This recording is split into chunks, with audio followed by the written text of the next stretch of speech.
योएल की पुस्तक उसका 1 अध्याय उसका 14 पद से हम सीखेंगे। यहाँ पर लिखा है, उपवास का दिन ठहराओ, महासभा का प्रचार करो, पुरनियों को वरन देश के सब रहने वालों को भी अपने परमेश्वर यहोवा के भवन में इकट्ठा करके उसकी दुहाई दो। Hallelujah, hallelujah. किसकी दुहाई के विषय में यहाँ बातचीत हो रही है? परमेश्वर की दुहाई देने के लिए। और बाइबल हमें बताती है, जब हमने जितना भी परमेश्वर के दासों के बारे में सुना है, पूरा कलाम खुदा का इस बात का गवाह है कि जब तक हम परमेश्वर के वचन में पढ़ते हैं, चाहे वो एस्तर रानी को उठा के देख लीजिए, चाहे वो योना नबी के विषय में देख लें जब नीनवे शहर में उपवास ठहराया गया, चाहे वो यीशु मसीह के स्वयं के जीवन से देख लें, जब उपवास के साथ परमेश्वर के लोग परमेश्वर के चरणों में आए हैं, परमेश्वर से प्रार्थनाएं की हैं, तो परमेश्वर ने क्या किया है? बंधनों को तोड़ा है। परमेश्वर ने उन तमाम अद्भुत कामों को किया है जो आज हमारे जीवन में कोई भी नहीं कर सकता, जो यीशु मसीह कर सकता है। Hallelujah, hallelujah, hallelujah. क्यों परमेश्वर ने इस तरह का नियम या इस तरह का कार्य हमारे बीच में ठहराया? ऐसी सेवा क्यों लेनी चाहिए? क्योंकि बाइबल हमें बताती है और आप हमें जानते हैं कि यदि आप कमजोर हैं और आपसे कोई बलवान व्यक्ति आपके सामने है, तो आप उससे कैसे जीत सकते हैं? कैसे? वचन के द्वारा और प्रार्थना के द्वारा, बुद्धि के द्वारा। लेकिन परमेश्वर का वचन जो आज हमें सिखा रहा है, सबसे बड़ा कार्य है कि अगर आपके सामने एक कहावत है जो हम औरतें या हमारे हिंदुस्तान में बहुत बोली जाती है कि एक चुप 100 बंदों को क्या करता है? हरा देता है। Hallelujah, hallelujah. हमारी परिस्थिति चाहे कैसी भी क्यों ना हो, बाइबल हमें बताती है यदि हम नम्र हो जाएं, दीन हो जाएं, चुपचाप हो जाएं, जैसा एस्तर रानी के विषय में हम पढ़ते हैं, जब वो राजा के सामने गई तो क्या हुई? वो पूरी रीति से नम्र और दीन होकर झुक गई, और जब उसने अपनी बात को रखा तो राजा का मन क्या हुआ? तुरंत चेंज हो गया, बदल गया। आज आप और मैं जब परमेश्वर के वचन को पढ़ रहे हैं, सुन रहे हैं, तो योना को परमेश्वर ने कहाँ भेजा था? नीनवे नगर के लिए भेजा। क्यों भेजा? क्योंकि वहां के लोगों का पाप क्या हो गया था? बढ़ गया था। और परमेश्वर चाहता था कि वहां के लोग अपने पापों से तौबा करें, अपने मनों को फिराएं और परमेश्वर पर विश्वास करें, ताकि मैं उन लोगों को नाश होने से बचा सकूं। Hallelujah, hallelujah. लेकिन योना ने क्या चाहा? वो वहां ना गया, बल्कि उसने किराए पे जहाज लिया, टिकट ली और वो सीधा तर्शीश के लिए निकल पड़ा। लेकिन परमेश्वर का वचन कहता है ना कि जब परमेश्वर की इच्छा कुछ और हो तो आप और मैं कुछ भी नहीं कर सकते। Hallelujah, hallelujah. जब परमेश्वर आपके साथ है तो आपका विरोधी कौन हो सकता है? कोई भी नहीं है। और योना के साथ, योना परमेश्वर की आज्ञा का उल्लंघन कर रहा था, लेकिन परमेश्वर योना के साथ में था। तभी तो वो देखो भरे समुद्र के अंदर डाल दिया गया, लेकिन परमेश्वर ने क्या किया? उस पर ऐसी दया करी कि बीच समुद्र के अंदर एक मछली क्या करती है? अपने मुंह को खोले बैठी थी, और वो सीधा जैसे ही समुद्र में डाला गया, मछली ने उसे सीधा अपने मुंह में ले लिया और कहां जाके छोड़ा? नीनवे शहर जो था, नीनवे देश जो था, उसका जो फाटक था, बिल्कुल समुद्र के किनारे ले जाकर उसको छोड़ा। आज भी परमेश्वर आपके और मेरे जीवन में क्या करता है? ऐसे ही कार्य करता है। कई दफे आप और मैं नहीं समझ पाते कि प्रभु की इच्छा क्या है, परमेश्वर की योजना क्या है, लेकिन बाइबल हमें बताती है ना, उपवास का दिन ठहराओ, पुरनियों को वरन देश के सब रहने वालों को भी अपने परमेश्वर यहोवा के भवन में इकट्ठा करके उसकी दुहाई दो, जो आज जीवित परमेश्वर है। जब योना गया तो वहां पर भी क्या हुआ, उपवास का दिन ठहराया गया और 3 दिन 3 रात वहां के लोगों ने क्या किया, उपवास रखा। समय को मद्देनजर रखते हुए मैं बाइबल को बार बार नहीं खुलवा रही और मैं चाहती हूँ कि जो मेरा प्रीचिंग है वो हर एक व्यक्ति के लिए एक आशीष का कारण हो, लोग समझें। एक वचन प्रचार नहीं कर रही हूँ, मैं चाहती हूँ कि उसे हम अपने व्यक्तिगत जीवन में इस्तेमाल करें। Hallelujah, hallelujah, hallelujah. और जब भी योना ने उपवास का दिन ठहराया तो बाइबल हमें बताती है कि नीनवे नगर के अंदर क्या जानवर, क्या पशु, क्या पक्षी, क्या मनुष्य, क्या आदमी, क्या औरत, क्या बूढ़े, क्या बच्चे, बाइबल हमें बताती है हर एक व्यक्ति ने क्या किया, घुटने टेके और उपवास किया। Hallelujah,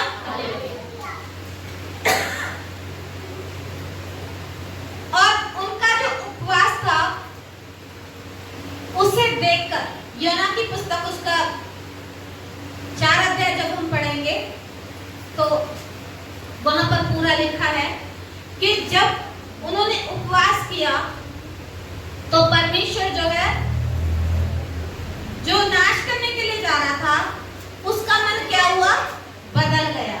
hallelujah, hallelujah. और वो तुरंत क्या करता है, वहां के लोगों को किसी को भी नाश नहीं करता। और ये देखकर योना फिर परमेश्वर से क्या करता है, वाद विवाद करने लग जाता है। आपको मेरे जीवन में पता है कई दफे ऐसी समस्या होती है, हमारे परिवारों में ऐसी दिक्कतें होती हैं कि हम कई दफे समस्या के सामने क्या होते हैं, व्याकुल हो जाते हैं, परेशान होने लग जाते हैं। मैंने तो पहले ही कहा था बीमारी इतनी बड़ी है, ठीक नहीं होगी, लेकिन तुमने ऐसे कर लिया, तुमने ऐसे कर लिया। कई दफे जब हम लोगों के बीच में होते हैं, कई लोग हमें मिलते हैं, कहते हैं कि हमें तो पहले ही पता था यीशु मसीह कुछ नहीं कर सकता। हालेलुया, लेकिन क्या जो लोग बोलते हैं ऐसा सच में होता है? यीशु मसीह वो कर सकता है जो बाइबल हमें बताती है कि वो परमेश्वर है जो असंभव को भी क्या करता है, संभव करता है। जब हम नए नियम में जाते हैं तो वहां पर एक बच्ची होती है जो बीमार होती है, तो वो क्या कहती है कि अगर तुझसे हो सके, अगर तू कुछ कर सकता है तो इसके लिए कर, क्योंकि मैंने इसके लिए प्रार्थना कराई और ये ठीक नहीं हुई।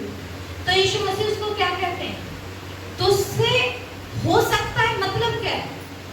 विश्वास करने वालों के लिए सब कुछ हो सकता है। Hallelujah, hallelujah, hallelujah, hallelujah. और नीनवे के लोगों ने क्या किया, विश्वास कर लिया था, उन्होंने घुटने टेक दिए परमेश्वर के सामने, टाट ओढ़ा, नम्र दीन हुए और अपने सिर को झाऊ के समान झुकाकर परमेश्वर की भक्ति में ऐसे लीन हो गए, ऐसे लीन हो गए कि वो 3 दिन 3 रात तक परमेश्वर के चरणों में से इधर से दाएं से बाएं भी नहीं मुड़े। वो प्रार्थना में लौलीन हो गए। और जब उन्होंने प्रार्थना की तो बाइबल हमें बताती है परमेश्वर ने क्या किया, 4 का 11 पद में पढ़ूंगी, यहाँ पे लिखा है, फिर यह बड़ा नगर नीनवे जिसमें 1,20,000 से अधिक मनुष्य हैं जो अपने दाहिने बाएं हाथों का भेद नहीं पहचानते और बहुत से घरेलू पशु भी उसमें रहते हैं, तो क्या मैं उस पर तरस ना खाऊं? Hallelujah, hallelujah, hallelujah, hallelujah. स्वयं परमेश्वर योना से बातचीत कर रहे हैं। जो परमेश्वर स्वर्ग में विराजमान है वो स्वयं नीचे आ गए और योना नबी से आमने सामने बातचीत करने लग गए। पता है क्यों? क्योंकि लोगों ने वहां पर अपने आप को परमेश्वर के सम्मुख ऐसा समर्पित किया कि वो अपने आप को भूलकर, अपने हर पापों के लिए तौबा करके, अपनी हर एक गलती के लिए तौबा करके, जैसे जैसे पाप उनके बीच में थे, उनके लिए परमेश्वर से कहा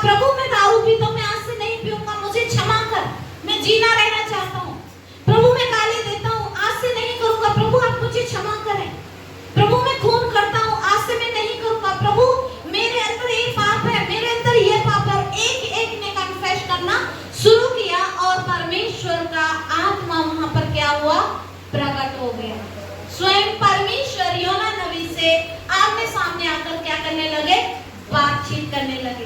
हालेलुया, हालेलुया। आज भी वही परमेश्वर है जो आपके और मेरे जीवन में कार्य करता है। बाइबल हमें बताती है, होशे की पुस्तक उसका 4 अध्याय उसके 6 पद में लिखा है, मेरा ज्ञान न होने के कारण मेरी प्रजा नाश हो रही है। आज आप और मैं बहुत ही परमेश्वर की ओर से आशीषित लोग हैं कि आपको और मुझे परमेश्वर का क्या मिला है, ये जीवित कलाम मिला है, वो ज्ञान मिल चुका है जो आज लोगों के पास नहीं है। आज भी बहुत सारे लोग हैं जो रिश्तों की उलझन में, पाप में, बुराई में, तेरा मेरा, पैसा, पढ़ाई का गुरूर, नौकरी का गुरूर, धन दौलत का गुरूर, इस तरीके से मेले में फंसे हुए हैं कि वो जीवित परमेश्वर को और उसके प्रेम को नहीं पहचानते। लेकिन आप और मैं धन्य लोगों में गिनती है। हालेलुया। क्योंकि अभी हम कुछ समय पहले सीख रहे थे परमेश्वर के बेटे भाई सदर के द्वारा कि बाइबल हमें बताती है कि धन्य हो तुम जिन्होंने बिना देखे मुझ पर विश्वास किया है। तो आप और मैं क्या है, धन्य लोग हैं। जब हम धन्य लोग हैं तो हमारा जीवन भी क्या हुआ, धन्य हुआ। Hallelujah, hallelujah. इसलिए प्रभु का वचन जो हमें आज की शाम सिखाना चाहता है कि अगर आज हम अपने घुटने प्रभु के सामने टेक दें और अपने सिर को परमेश्वर के चरणों में झुकाएं और बड़े सच्ची और पवित्रता के साथ परमेश्वर के चरणों में आए, उपवास के साथ, तो परमेश्वर आज भी वही कार्य करता है जो आज से 2000 वर्षों पूर्व पहले करता था। लेकिन शर्त एक है कि हमें अपने आप को नम्र और दीन करने की आवश्यकता है। हमें इस बात को परमेश्वर के सामने मानने की जरूरत है कि हाँ प्रभु, मैं तेरी बेटी हूँ, मैं तेरा बेटा हूँ, मैं ये पाप करता हूँ और आज से मैं इसे छोड़ना चाहता हूँ। अब मैं इस गलती को कभी भी अपने जीवन में नहीं दोहराऊंगा, इस पाप को मैं नहीं करूंगा। आप मुझ पर तरस खाएं और मेरे जीवन को अपने हाथों में लें और अपनी इच्छा के अनुसार चलें। Hallelujah, hallelujah. उपवास का दिन ठहराओ, जो हमने पढ़ा योएल की पुस्तक में, पुरनियों को भी बुलाया, महासभा के लोगों को भी बुलाया, दिन तो ठहरा लिया, इकट्ठा भी हमने आपको कर दिया है। अब आपका काम है कि आप पूरे सच्चे मन के साथ परमेश्वर के चरणों में आए और परमेश्वर को पुकारें। हालेलुया। मैं अच्छे से जानती हूँ, जब मैंने परमेश्वर को ग्रहण किया, मेरे अंदर भी बहुत सारी बुराई थी। मिनट मिनट में गुस्सा आना, बात बात में गाली देना, और इतना ज्यादा मैं अपने आप को भक्ति में लीन समझती थी कि कोई दिन ऐसा नहीं छोड़ती थी जिसमें व्रत ना करूं या उन सब चीजों को ना करूं जो आज संसार फंसा हुआ। लेकिन जब मैंने परमेश्वर की सच्चाई को जाना, प्रभु के वचन को ग्रहण किया, तो मैंने तुरंत एक एक करके उन सब चीजों को मात्र 1 महीने के अंदर सब कुछ मैंने त्याग दिया। Hallelujah, hallelujah. लोग कहते हैं ना, सालों हो गए मुझसे तो दारू नहीं छूटती, ये मेरी आदत लग गई है, क्या करूं मैं इसके लिए, इसके बिना जी नहीं सकता। कितनी बहनें कहती मैं तो बीड़ी पीती हूँ ना, मुझे इसके बिना तो फ्रेश नहीं होंगी, मैं तो ये नहीं करूंगी। मैं कहती हूँ कि परमेश्वर के लिए कोई भी कार्य संभव नहीं है। जब तक हम अपने आप को पूरी पवित्रता के साथ परमेश्वर के सम्मुख नहीं लाएंगे, अपनी गलतियों से तौबा नहीं करेंगे, नीनवे के लोगों के समान अपनी गलती को मानकर उसे छोड़ेंगे नहीं, तो परमेश्वर हमारे ऊपर तरस कैसे खाएगा? क्या परमेश्वर फिर हमारी प्रार्थनाओं को सुनेगा? मैं समझती हूँ शायद सुन ले, लेकिन प्रॉपर तरीके से ब्लेसिंग जब देगा जब हम भी पूरी रीति से अपने आप को क्या करेंगे, खाली करेंगे। मेरे हाथ में ये बोतल है और इसमें कितना है, इतना सा पानी है। अभी आप इसमें पानी डालेंगे तो ये क्या होगी, तुरंत भर जाएगी। लेकिन मैं अगर इस बोतल को पूरा भर लूं, उसके बाद में इसमें पानी डालूं, तो क्या इसमें जाएगा? पानी गिरने लगेगा। पानी क्या होगा, बाहर गिरने लगेगा।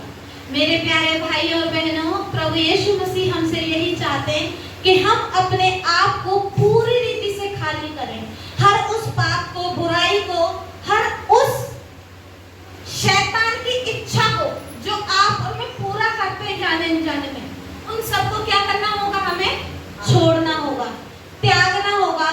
और जब हम अपने आप को परमेश्वर के सम्मुख लाएंगे और परमेश्वर के सामने नम्र और दीन होकर प्रार्थना करेंगे, तो बाइबल हमें बताती है कि परमेश्वर दया करने वाला परमेश्वर है, क्षमा करने वाला परमेश्वर है।